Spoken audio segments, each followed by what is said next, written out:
Hey everyone, welcome back to my channel. For those of you that are new, welcome. I'm Jasmine, but you can call me May May.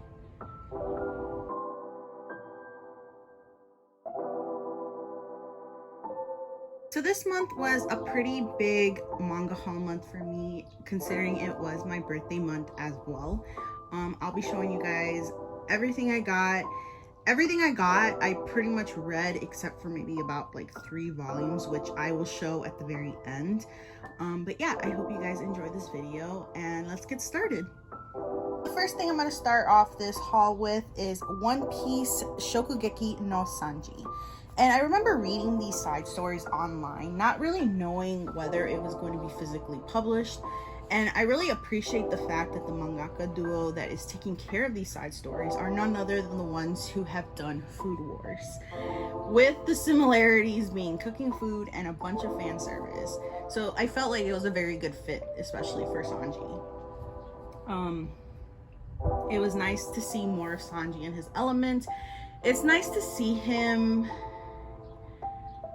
because, you know, we see bits and pieces of him from the main series, but not as much, because since him and his cooking aren't really the main plot of the story, it's really nice to have something that's totally dedicated to just Sanji. But yeah, it was an amazing read. No one does food art better than Shun Saiki. Well, in my opinion anyways. But let me know down in the comments below who you think does food art the best and whether or not you enjoyed this read as much as I did. Next, I read Pink Heart Jam Volume 2, and when I finished this volume, I felt like I had this bittersweet feeling inside, because I honestly believe that this was the last that we were going to see of Haiga and Kanae. But thanks to all my lovely mutuals out there, they have let me know that there is a continuation already in Japan, that it has already started. I believe there is 1 volume already out in Japan. But yeah, I would really love to see more of Haiga and Kanae. They're so precious, and to be able to see them both open up in very different ways with each other, it feels so real. And to see them get into a relationship is so nice. Like, I want to see more of that, you know, even if it's just side stories. Like, I just want to see more of them, honestly. And you know, they generally don't have much drama in their relationship, so I'm not really worried about any like drama, but who knows, there might be drama, but we'll have to see. But yeah, I'm super excited that it has been confirmed that it is continuing, that it has continued, that there's 1 volume already. I'm super excited. I wonder how long it'll be until they actually decide to publish it here in the US. But we'll have to be patient and see. Like always, it's a waiting game. But yeah, let me know down in the comments below if you enjoyed this read as much as I did, and if you love Kanae and Haiga as much as I do. So for my next read, I want to put a disclaimer out there that there might be, well, not might be, there will be some spoilers for this volume. If you'd like to skip this, please just skip ahead. But yeah, the next thing I read was A Condition Called Love Volume 7. And we see Hananoi rise in popularity after the eventful basketball tournament in the last volume. And we kind of start to see first years trying to confess and get his attention. And while doing so, they start to talk about how Hotaru is plain and doesn't look like she puts in effort to look nice for Hananoi. Okay, they even had the nerve to approach her and talk about Hananoi as if he was an object, which for me, I hate when people talk about someone as if they're an object. Like, oh, how did you manage to snatch him? Like, oh, how did you manage to grab him? Like, he is not an object, okay? He is not an object. He is a human being. And the reason why he's so put off by other people is because they act that way towards him. And he knows when people are full of BS. Like, you could honestly tell. Like,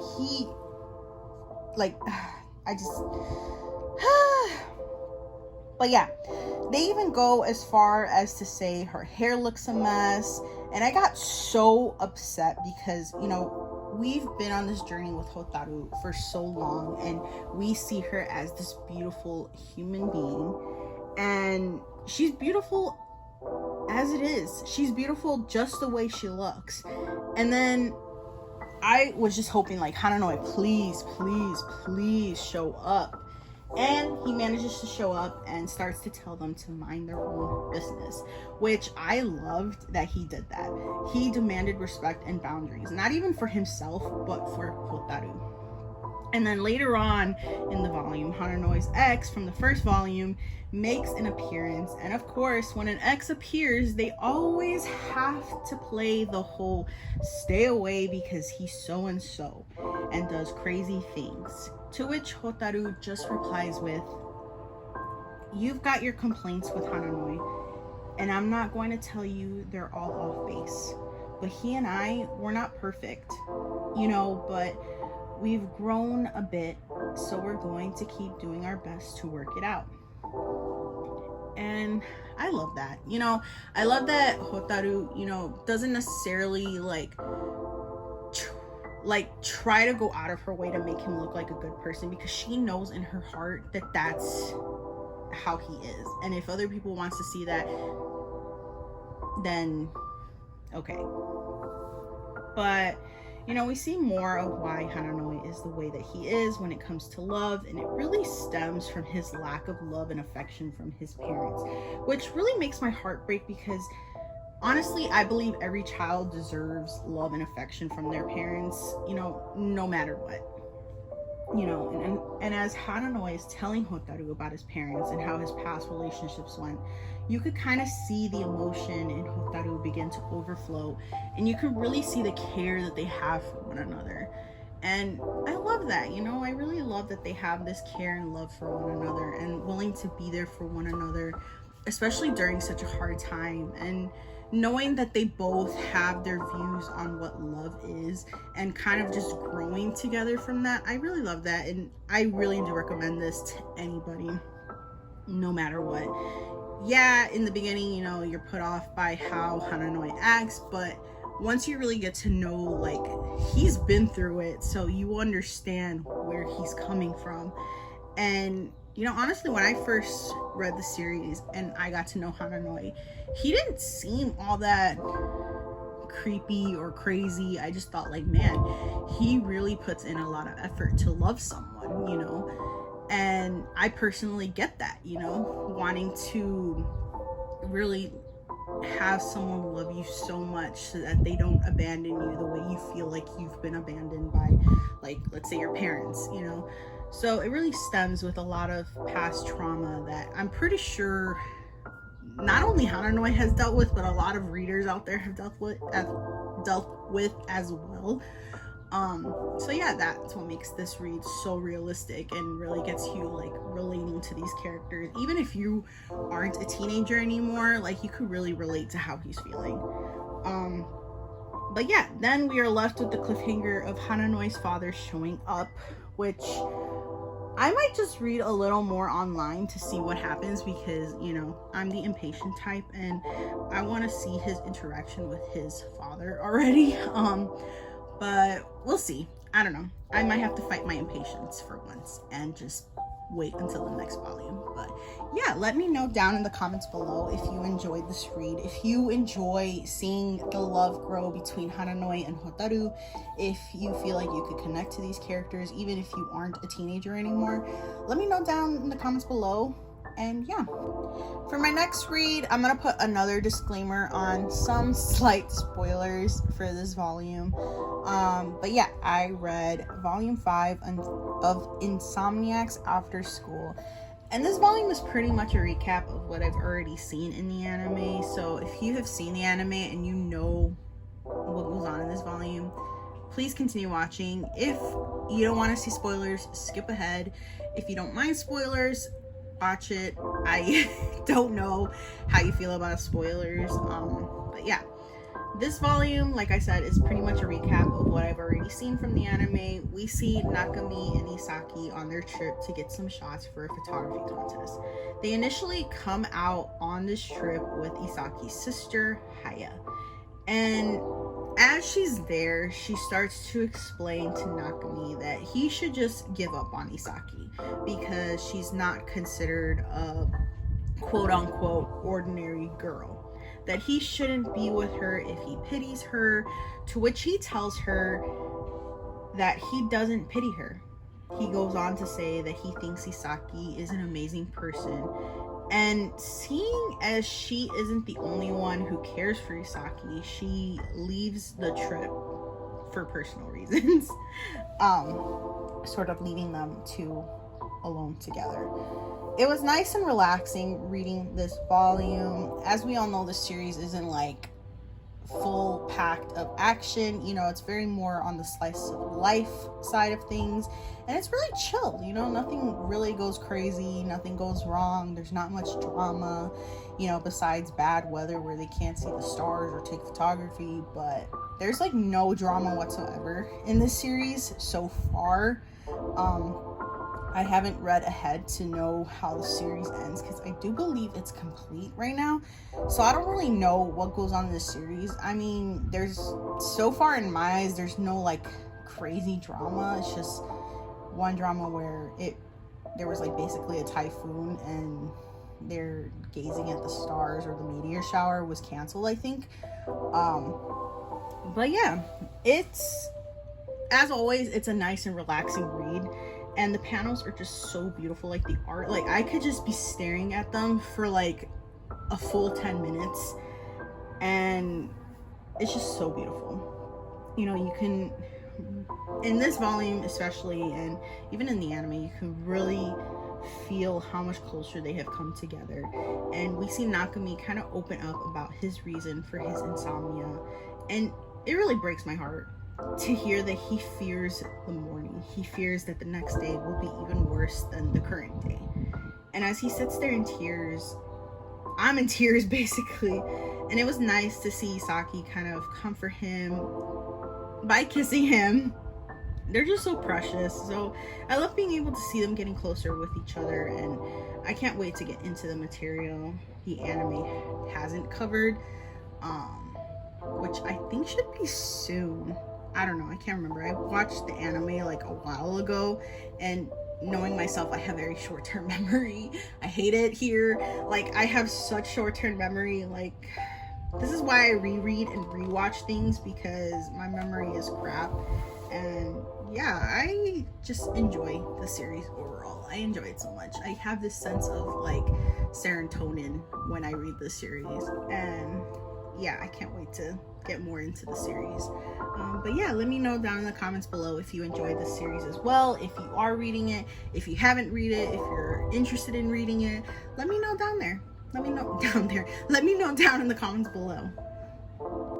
Next, I read Dandadan Volume 7, and we're back at it with the action and comedic nonsense, but we sort of come back where we left off in the last volume, with Gigi being possessed by the evil eye and sealed away in Taro. We see Gigi struggling to get evil eye under control, and just when he does seem to like get control over him, the unthinkable happens. And well, not really unthinkable, I feel like it was bound to happen, because you know, each and every one of them are clumsy in their own way, so it was bound to happen.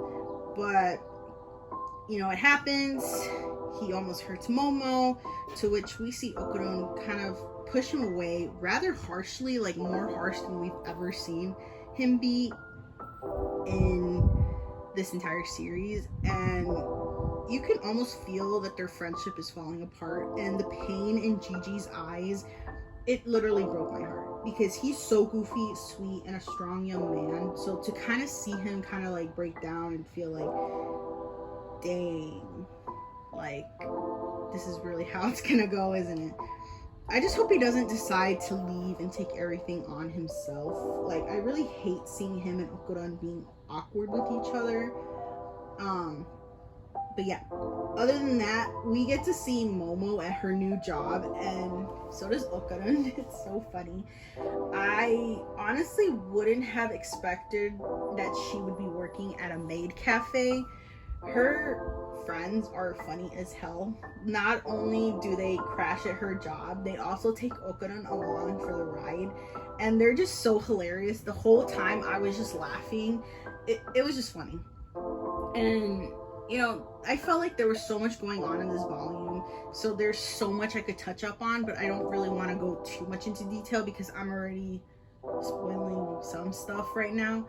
But yeah, my highlight for this volume was Momo and Okuran finally holding hands, and they're just so adorable and precious. Like, I especially, and also, can I just add, I especially love the Hayashi performers. Like, they look so insane, so crazy, so badass. Like, I wonder if we'll be able to see them get animated.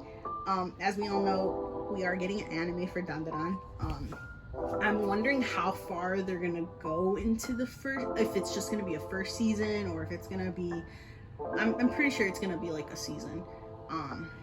But yeah, I really consider this series to be so badass, and I can't get enough of it. And plus, the covers are amazing. The art in general is amazing. Like, come on, look at the art.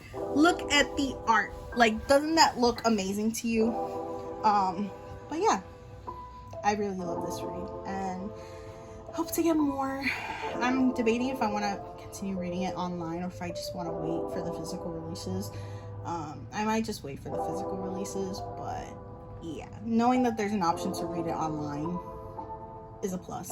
But I think I'll just wait for the physical releases. Who knows? I don't know. I'll decide. You know, I'm a very indecisive person, so I really need to decide. But yeah.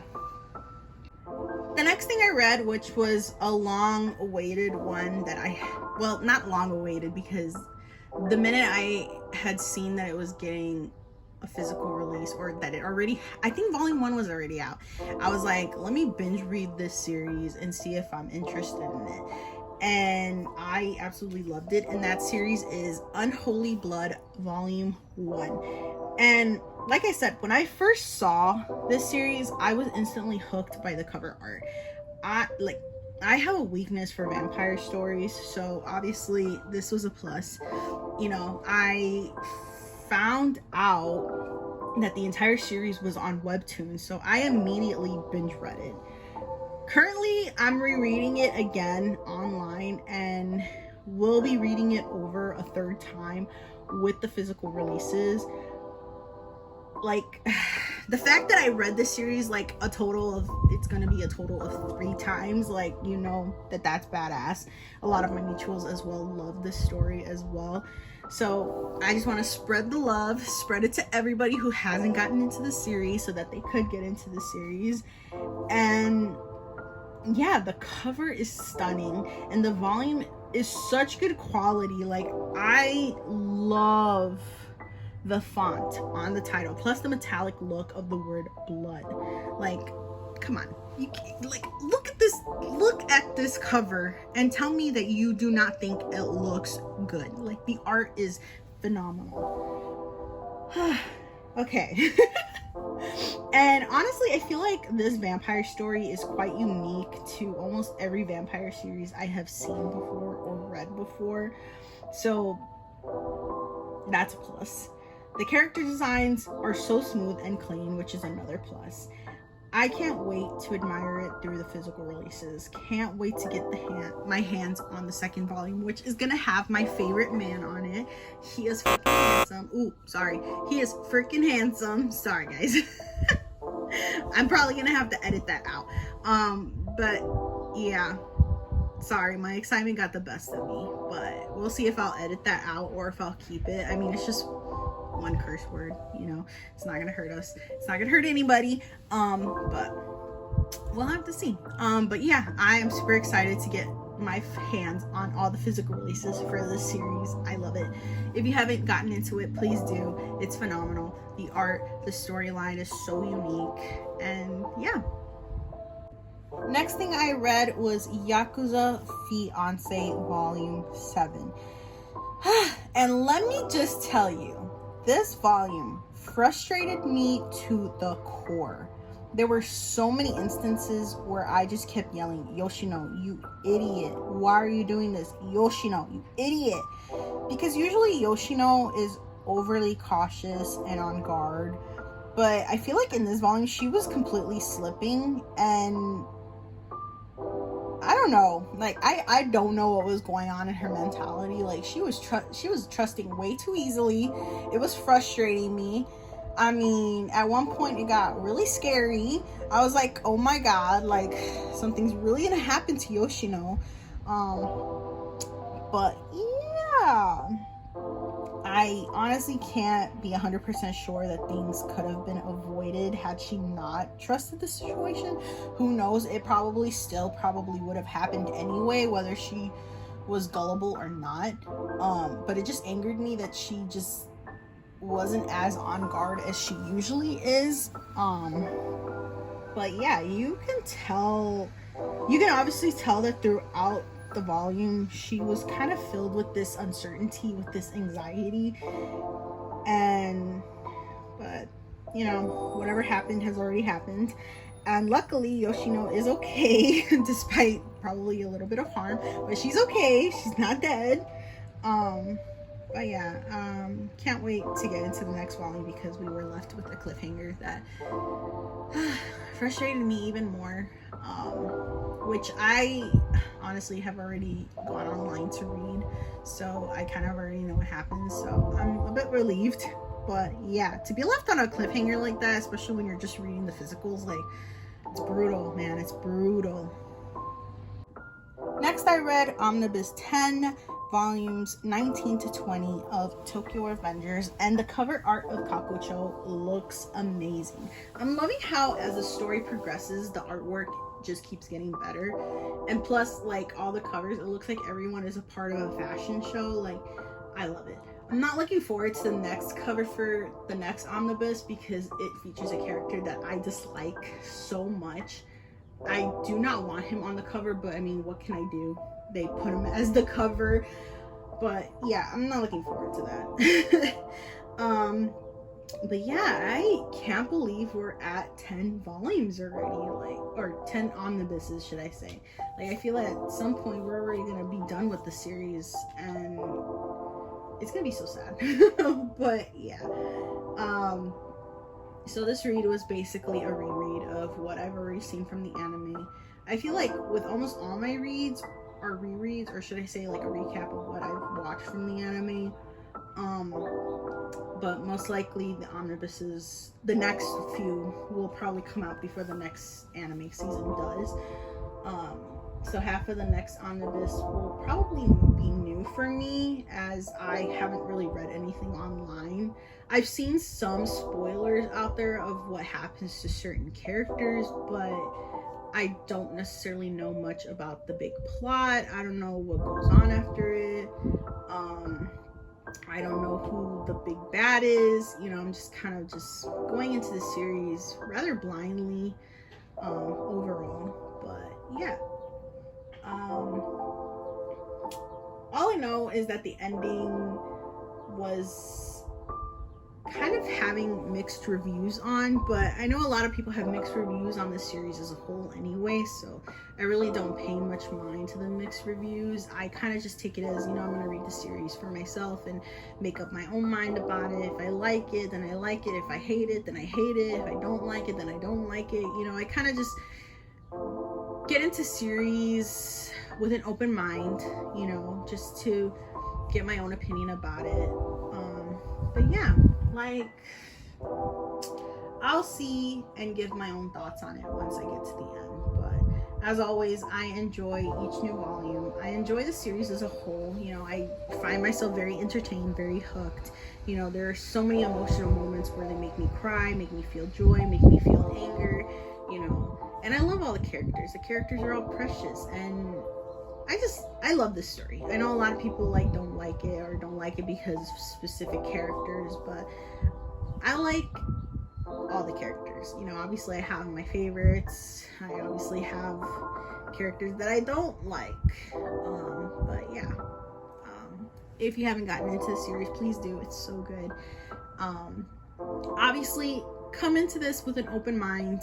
If you like it, great. If you don't, that's great as well. You know, we're all entitled to our own opinions, our own likes, our own dislikes. I just thought, since I enjoy it, I'd like to spread it out there for more people to have an option, or, you know, a choice of enjoying it, you know. But yeah. Next, I read volume 12 of The King's Beast, and it's been a good minute since I read volume 11. At least it feels like it's been a while. I don't know if it's been like, no, I don't think it's been a year, but it feels like it's been a year. This volume was so sweet with reunions, but throughout the entire volume, I just felt like something big was about to happen. I got this anxious feeling while reading, and I couldn't really understand why. So I decided to read ahead online, and boy, I was anxious for a reason, and I'm so not ready for what's to come. But I feel like if you ended up dropping the series in the middle of the earlier volumes, I would suggest probably getting back into it now, because I feel like things are really starting to kick off in this volume and going forward. I feel like they're really going to kick off. I almost had that feeling of, oh my god, something is about to start off. Like, you know, when you're reading Yona of the Dawn and you have that feeling like something's about to go off and start off, and it kind of had that feeling for me. Like, I was already kind of feeling like I wanted to unhaul this series, because I felt like it really wasn't going anywhere. You know, the main objective of what started the entire series was already solved, and I really felt like, okay, like, what are they gonna do next? Like, are they gonna complete the series? Is it gonna go on? And I really love that I was surprised at the fact that they were gonna continue it and start kicking off with such a big thing. Like, I won't be going into any deep details, but all I will say is that what I've already said, and the story is really beginning in this volume, and it's really gonna kick off, and we're all gonna probably enjoy it. It's all gonna be crazy, insane. But yeah, I can't wait to get more into this series and really fall in love with it all over again. Next thing I read was Neighborhood Story Volume 2, and again, there might be some slight spoilers, maybe not slight, but yes, there will be spoilers, so skip ahead if you don't want to see any spoilers, or keep watching if you don't mind it. But yeah, I feel like so much happened in this volume, so my thoughts may go all over the place for a minute, and by a minute, I obviously more than that. First, we start off the volume with the team obviously preparing for their first ever flea market. We are also introduced to a new character, Ayumi, and let's just start off by saying that she's my favorite already. And we kind of start seeing Mikako begin to get jealous of her, because she is jealous of the fact that she's smart, tall, and beautiful, and she feels like she's gonna steal Satomu. But, you know, obviously we all know that that's not the case, because he loves Mikako. But there's no long-lasting drama, because we pretty much find out that Ayumi likes someone else, which, if you have read the volume or if you've watched the anime, I don't know if the anime, like, I haven't watched the anime, so I don't know much about the anime, but if anybody has read the series already, probably already knows who she likes. But back to the flea market, Mikako receives such harsh criticism from her teacher on how she's trying to sell her clothes at the flea market, which is valid. You know, she pretty much needs to make clothes with her customers' feelings in mind. You know, she kind of has to make clothes where it makes people want to buy them, you know, or make them feel free or make them feel good. You know, she kind of is just letting her selfishness get in the way of customers buying her items. And she's pretty much bummed out about it, because there's really a point where no one is buying her stuff, and it's because she's kind of just solely selling her clothes with herself in mind, not with customers, potential customers in mind. Luckily, someone buys one of her items and she sees the joy in their eyes for those items, and it kind of reignites a spark within her, like, okay, in the future, I really have to pay attention to my customers, you know, like to what they would want. You know, obviously it's gonna be my designs, my creation, but it's gonna be sort of targeted to the customers rather than just herself. But yeah, moving on, I'd like to mention that I don't necessarily like Mariko very much. If there are any Mariko fans out there, or you love Mariko, I'm so sorry. I do not like her. I feel like after reading the first volume, sorry guys, ambulance. But yeah, after reading the first volume, I wanted to kind of give her a chance and be open-minded. But after this volume, I can for sure say that she isn't my favorite, and I don't really like her very much. And I don't like her relationship with Yusuke, who is sort of a favorite of mine. I feel like he's too good for her, and I honestly feel like she just uses him, which I'm pretty sure it's, well, not pretty sure, it's pretty much like out there in this volume that she is kind of using him. I don't know. I honestly just feel for Ayumi, and I feel like she's the one for him, which is a spoiler. I just yeah. Ayumi likes Yusuke, so I really hope he figures that out soon. But yeah, next we get to see Mikako and Tsutomu turn 17. It's nice that their birthdays are close to each other, seeing as they're only like, I'm gonna say a day apart, to kind of see joint parties with themselves and finally get to the topic that wasn't really talked about much from the first volume, which is the topic of Mikako's absent father. So the entire first volume, you know, obviously we see her mother, and, you know, obviously if you have read Paradise Kiss and know that Neighborhood Story is basically like a prequel to Paradise Kiss, you know that in Paradise Kiss, one of the main characters is Mikako's younger sister, Miwako. And so I was kind of wondering, like, okay, like, where's her father? Where's her little sister? And now I'm kind of like, we're kind of getting answers to where her father is in this volume. Well, in this later half of the story.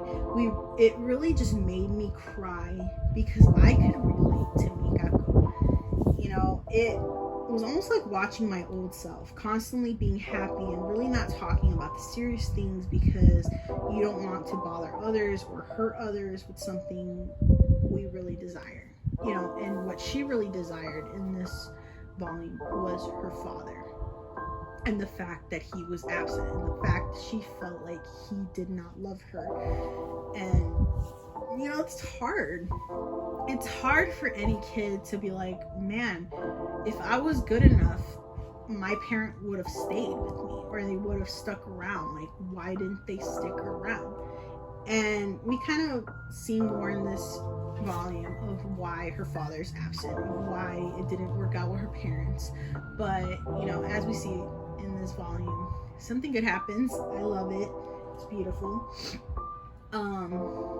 But yeah, we obviously can see at the end of this volume that her home life is gonna be definitely getting better.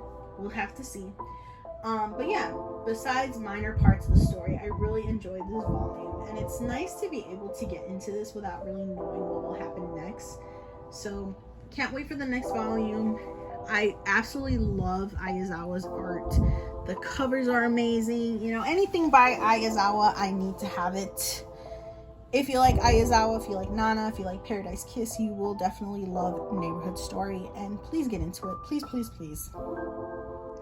Next, I had a digital read, which, as you know, is very rare for me. But yeah, my first digital read of this month was Welcome Back, Alice, volumes 1 through 7, which is the complete series by Shuzo Oshimi. I have no idea what I was thinking, binge reading an entire series all night. Like, I binged this series all night. Like, I did not sleep at all.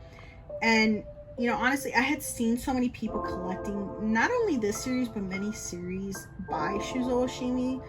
And I had never felt as intrigued to get into any of his previous works until this one, because I had heard so much about how the story explores the boundaries of gender, sexuality, and identity, and all I can say is that I loved it. It was intriguing.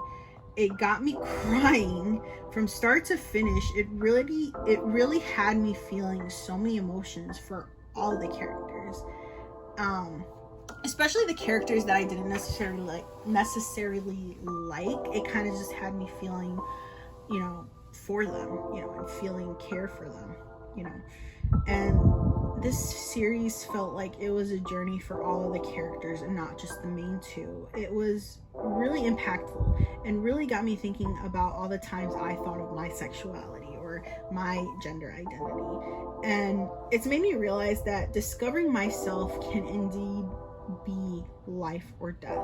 Not to get all dark and emotional, but after reading this series, and I do have to suggest finding out the trigger warnings, because I in fact did get triggered with the self-harm part, which by the way had my heart aching, and I felt like I couldn't stop crying. So yeah, definitely check out all the trigger warnings before getting into the series. And from what I've heard, definitely get trigger warnings for some of his other series. But yeah, I have decided that I want to add this series eventually to my collection. And obviously not right now, because I'm kind of like trying to take it easy. Trying, not necessarily succeeding, but I'm trying. trying. But also, before I end this review, I want to talk about how beautiful the cover art is. The covers don't really match how intense the actual story is, so I was a bit misled. It was a bit misleading by the covers, but knowing Shuzo Oshimi's reputation, I had to expect some intensity, and it definitely lived up to his reputation. And I might have to check out his other works, but we'll definitely see, and you will definitely see if I include them in any future hauls or future reads. But yeah. Next, I read How I Met My Soulmate Volume 2, and I've been obsessed with this series since I binge read all the current chapters online. Plus, when I found out that it was done by the same creator of Waiting for Spring, which I feel like I've already mentioned in one of my past videos where I collected and read Volume 1, I was already semi-interested in reading this series and ended up loving it more than Waiting for Spring. Don't get me wrong, I liked Waiting for Spring, but it didn't hook me enough to want to collect it. And I think it's mainly because How I Met My Soulmate involves the lives of young adults in their 20s, kind of already figuring out their paths through adulthood. But yeah, I'm not going to go into further detail about it. If you follow me on Instagram, you may have seen already slight spoilers of it. You already know semi of what the story is about. But yeah, I can't wait to get more into this series physically. Debating if I want to reread it again, all the current volumes online. But yeah, I truly enjoy this series. I love the art, as always. As always, you guys know that I'm an art lover. If it has good art, I will love it. But yeah, I highly recommend this. Currently there are only 2 volumes out right now, so it's not really a high commitment series to get into right now. So yeah, I highly recommend you get into this series. Next, I read Nina the Starry Bride Volume 3, and it's sad that this is the first volume we have without any interactions between Nina and Azure. I miss them together, but you know, we were introduced to a new character at the end of the second volume, which is supposed to be Nina's future husband. And let's just say the first impression was nothing to write home about. He was horribly mean and rude. The way he treats his quote-unquote potential wives is not the way any woman should be treated. And the way he treats Nina really upset me. Like, what really surprised me was the way he treats his pet bird, whose name happens to be Nina, which is spelled Niena, which kind of made me wonder if you can treat a bird with kindness and love, but treats other humans as if they were trash. Like, why is that? And you know, it made me curious as to how his childhood was and what trauma he has been through. And which brings me to one of my other favorite characters, which is Callisto. For my favorite series villains are destined to die. Like, he sort of reminded me of Callisto. And there was a point in this volume where I literally thought, oh my god, I think I really like Set. Do I like how he's been treating Nina in this volume? No, I do not. I do not believe that what he was doing was the right thing to do. He should not treat people like that, despite what he's been through in life. But you know, when you've been through something in life, you don't really tend to try to care for other people. So I get where he's coming from. There's probably something in his life where he is the way that he is now because of it. You know, I'm keeping very open-minded, and somehow, like, even when he's doing all these terrible things, I still like him. I still feel like I could like him. So yeah, I would like to see more of why he is the way that he is, and to kind of get to know more of his story. But yeah, which I'm sure we'll find out more about him eventually in the story. We'll all love him. I know there's a lot of mutuals of mine who are Set stans, so if they love him for a reason, and I will definitely see to that. But yeah, all I really kept thinking about was Azur. Like, what is gonna happen with him now that they're not really showing him? And of course, at the end, we do see a little glimpse of him. But yeah, will Nina still have feelings for Azur still? We'll definitely have to see as the story progresses. My next read was another digital, and it was Something's Wrong With Us, volumes 1 through 19. And I absolutely loved it. For years, I have seen this series on my radar, but somehow I never dared to get into it. Until now. I was watching one of my lovely mutual, KK Chan's A Girl, old videos, and her unboxing the earlier volumes of this series, and I immediately thought, why not give this series a try? Plus, it's now complete. And let me just say, I binge read the series in 2 days, and that's that I took breaks in between reads. I probably would have been done sooner if I didn't take breaks, but you know, you gotta take breaks, you gotta get some rest, get some sleep, eat something, do everything that you need to do to take care of yourself. But from the get-go, I was hooked. And from there, I was on the edge of my seat. There were so many twists and turns, and literally right when I thought I had a handle of what was happening, bam, something else came into the mix, and I was just like, whoa, like, what is happening right now? But it was indeed a spine-chilling, steamy, dark, and psychological read. Like, I felt like, oh my god, like, so much was going on. Like, I felt chills throughout my entire body. And I really loved the relationship between both Nao and Tsubaki. Like, I was expecting it, because so many people had said that it was kind of like toxic. So I was expecting it to be toxic, but it honestly never felt that way. Like, we obviously see them dealing with trauma, not only Nao and Tsubaki, but also the rest of the cast of characters dealing with trauma.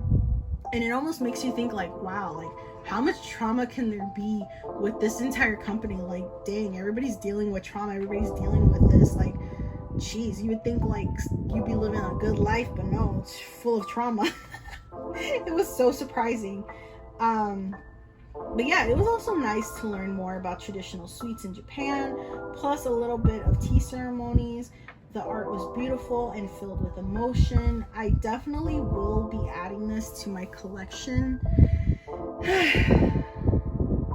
My ever-growing collection.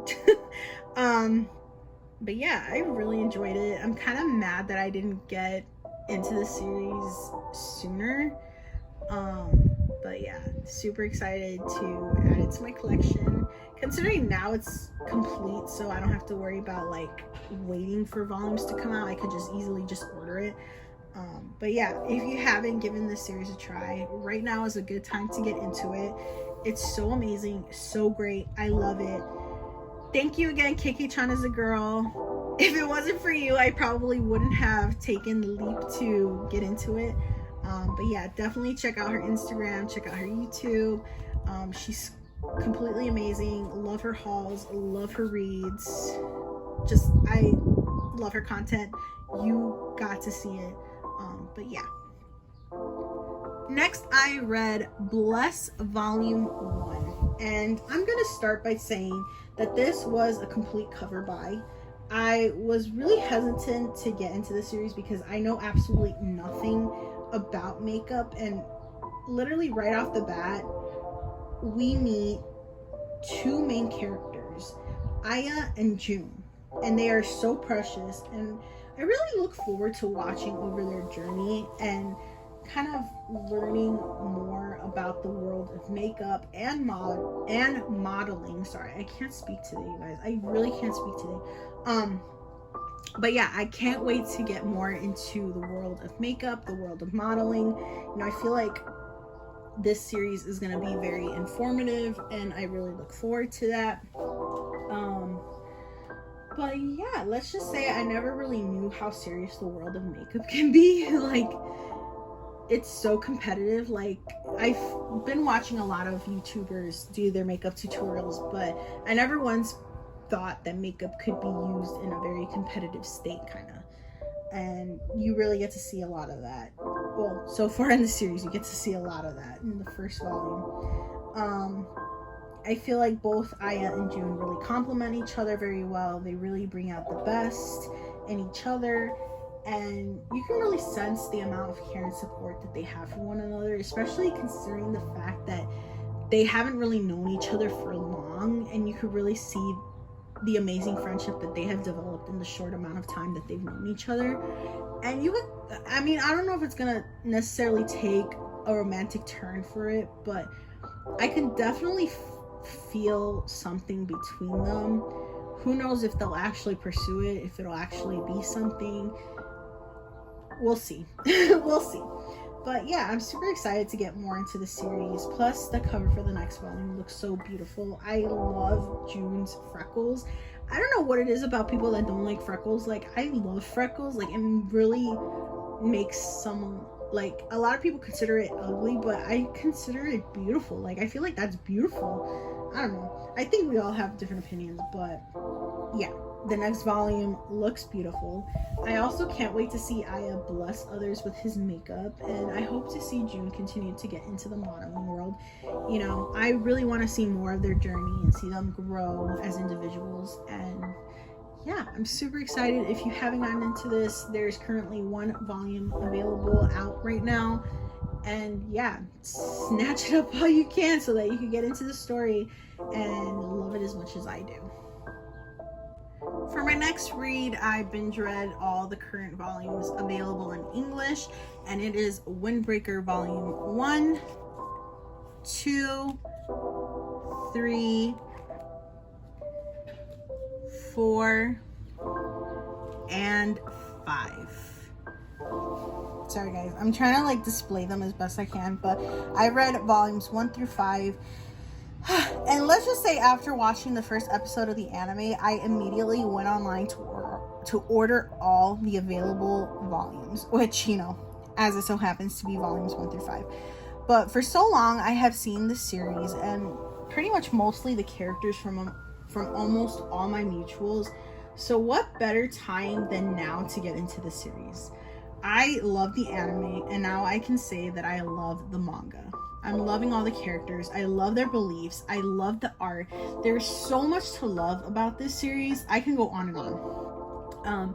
There were so many moments that had me on the edge of my seat, as well as moments where I cried. And as you all know, for me, that's my way of knowing I love a series. And I already have my favorite characters list. But definitely Sakura is for sure my favorite, and it's not because he's the main lead, but because I love how, even though he has a hard time opening up and trusting others, he's really willing to be there when someone is in need. He's willing to fight for a stranger, even for an quote-unquote enemy. And my second favorite has to be Mide. Although he's a bit of a scaredy cat, his conviction to do the right thing, despite not being much of the best fighter out there, is amazing and brave. I love how the theme for this entire series is to protect the things, people, and overall environment that pretty much feel like home and family. I tried my hardest to put my thoughts into written words, so I hope this made sense to someone. But yeah, I feel that there is more to Mide, so I can't wait to get to know more about him. I want to see more and to see more of Kotoha. I want to see more of him and more of Kotoha as well. Since we only kind of see her in the restaurant. Of course, Umemiya is another obvious favorite. He's goofy, dorky, adorable, but will hurt someone if they hurt someone close to him. Which, characters like that always have a place in my heart. But now to my next favorite character, which was pretty much my favorite since I first saw his character design, which is Suo. I absolutely love his character design. I remember seeing him on one of my mutuals posts, All Blue Dreams. I will leave her Instagram down below if you want to check out her Instagram and talk to her about all things Windbreaker or Mashal. But yeah, I had seen so many pictures that she had posted of all the characters, and I remember seeing Suo and just immediately saying, I like this character. I don't know his personality, but I like him. Mainly because of his character designs. And you will notice that all of my favorite characters, their designs are so badass and so great, and that's the reason why I come to like them at the beginning, is because of their character design. Like, doesn't he look badass right here? But yeah, after meeting him and seeing him fight, it left me speechless. I mean, I knew he'd be badass, but of course, I'm always proven correct. Sewell definitely has to be my second favorite. I know Sakura is my favorite, but he's my third favorite. My first and most unexpected favorite has to be Togame. Upon meeting him, I wasn't really expecting to like him as a person. I liked his character design, which, like I said, character designs make me weak. I love character designs. I will like a character based on their character design in the beginning. But yeah, you can obviously tell that he's a strong character, but during one of his fights, and those who have read the series will know what fight I'm talking about, but during that fight, we really get to know who Togame really is. And it made me cry. It really made me cry. Like, I wasn't expecting to cry, but it made me cry. And, you know, we kind of come to see that he's kind, caring, precious, loyal. You know, he's willing to do whatever it takes to make sure that the person that he admires doesn't look like the villain. That he would rather look like the villain than have someone he cares about become the villain, you know. And plus, it makes me happy that he's a fellow Aries. Also, I forgot to mention that Kotoha is a fellow Aries as well, and that her birthday is literally a day after mine. So, love my Aries. I love that my favorite characters happen to be Aries as well. But yeah, I love this series, and the next few favorites are Kiryu, Kaji, and one of the four kings of Fooding High, Tsubakino. Honestly, can't wait to see more of everyone's story. Super excited to get to the next volume. Plus, I can't wait to see more of everything with the anime. Of course, I love manga, but sometimes when it comes to fight action scenes, it's better to see that like actually animated, because you could actually see how intense and intriguing the fight is. So yeah, I'm super excited to get into that. And yeah, thank you again to my lovely mutual All Blue Dreams. If it wasn't for you, I probably wouldn't have taken the leap to get into the series.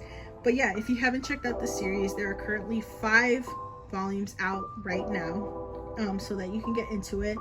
And yeah, you are going to enjoy it. So the next 3 volumes I will be showing you are volumes that I received this month but haven't really read yet. I'm probably gonna save them for May, which is like at the time of recording this video, it's 2 days from now, I think. By the time I upload this video, it's gonna be the 1st of May. So yeah, I will be leaving these next 3 volumes to read for the month of May. And the first volume I'm going to show you guys is Jujutsu Kaisen volume 22. And let me just express how excited and happy that my favorite girl Maki has finally gotten her cover after such a long awaited time. Like, you would think that she would get a cover earlier in the volumes. Like, don't get me wrong, I like Sukuna and I don't really necessarily like Mahito, but the fact that Sukuna and Mahito kind of had more than 1 volume, like, it's insane to me that at least 1 volume Maki hasn't gotten one. But seeing as where the story is at this point of this volume, I kind of understand why she would finally get a cover now, because she's finally one of the key players in the entire, like, finally one of the main strongest key players of the story already. So I kind of get why they waited as long, I guess. But yeah, super excited that she finally has her own cover now. It's been long awaited. She's badass. I know a lot of people have their thoughts about the JJK series as a whole. I don't know about the anime. I think a lot of people enjoy the anime, but they kind of get confused with the manga, and now with all of the rumors out there that the translations aren't as great. I don't know. I'm still collecting it. I still enjoy the series. Yeah, you know, we all decide to do our own things. But yeah, definitely love this series. Definitely love Maki. Finally happy that she got her series. Finally got her cover. But yeah, look forward to more of the series. And if you haven't gotten into it, please do. At least if you don't want to get into the manga, get into the anime. The anime is a lot more, I guess, you could understand it a lot more than the manga itself. So yeah, definitely get into the anime. It's so badass, so great. The characters are amazing. But yeah, the next series I got was Gokura Kugai, and I have been waiting for this series since I read the first couple chapters online. It was just so badass, so action packed. I love Tao, and I believe it's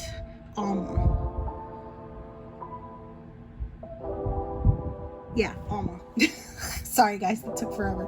But yeah, I love Tao's character design. As you all know, I have had her as my profile picture on Instagram several times already. Alma, so goofy, so funny.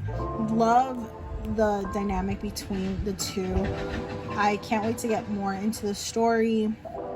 Can't wait to reread this again. I don't know if I want to continue reading it online though. I think I'll just wait for the physical releases. I don't know. Like I said, indecisive. I'll decide when the time comes. But yeah. I got volume 11 of My Dress Up Darling. As always, I enjoy this series. I love being able to see the interactions between Marin and Gojo and learning more about cosplay and about how clothes for cosplay are made. And yeah, I really love this series so much. If you haven't gotten into it already, please do. If the fan service is what's keeping you from it, don't worry. It is a very wholesome series, and just give it a try. At least if you don't like it, then the series isn't for you, but at least you could say that you've tried it. But yeah, sorry, I know I said the last 3 volumes were the last for this haul, but I actually just received a package today. So officially these last 2 are my last haul for this month, and that's volume 13 of Zom 100 and volume 5 of Akane Banashi. Super excited to get into these. The volume 12 for Zom 100 left on a cliffhanger, so I'm super excited to get into that one. And of course, loving Akane Banashi. If you haven't read any of these series, please do. Simply amazing. So that was everything I collected and read in the month of April. Let me know down in the comments below if you have read any of these series or plan to read any of these series. And let me know what you read in the month of April or collected in the month of April. Let's talk. Leave a comment down below or follow me on Instagram. I'll leave a link to all my socials down below. And don't forget to like, comment, subscribe, and push the bell notification button so that you can be notified the next time I upload. And I will see you guys next time. Bye, guys.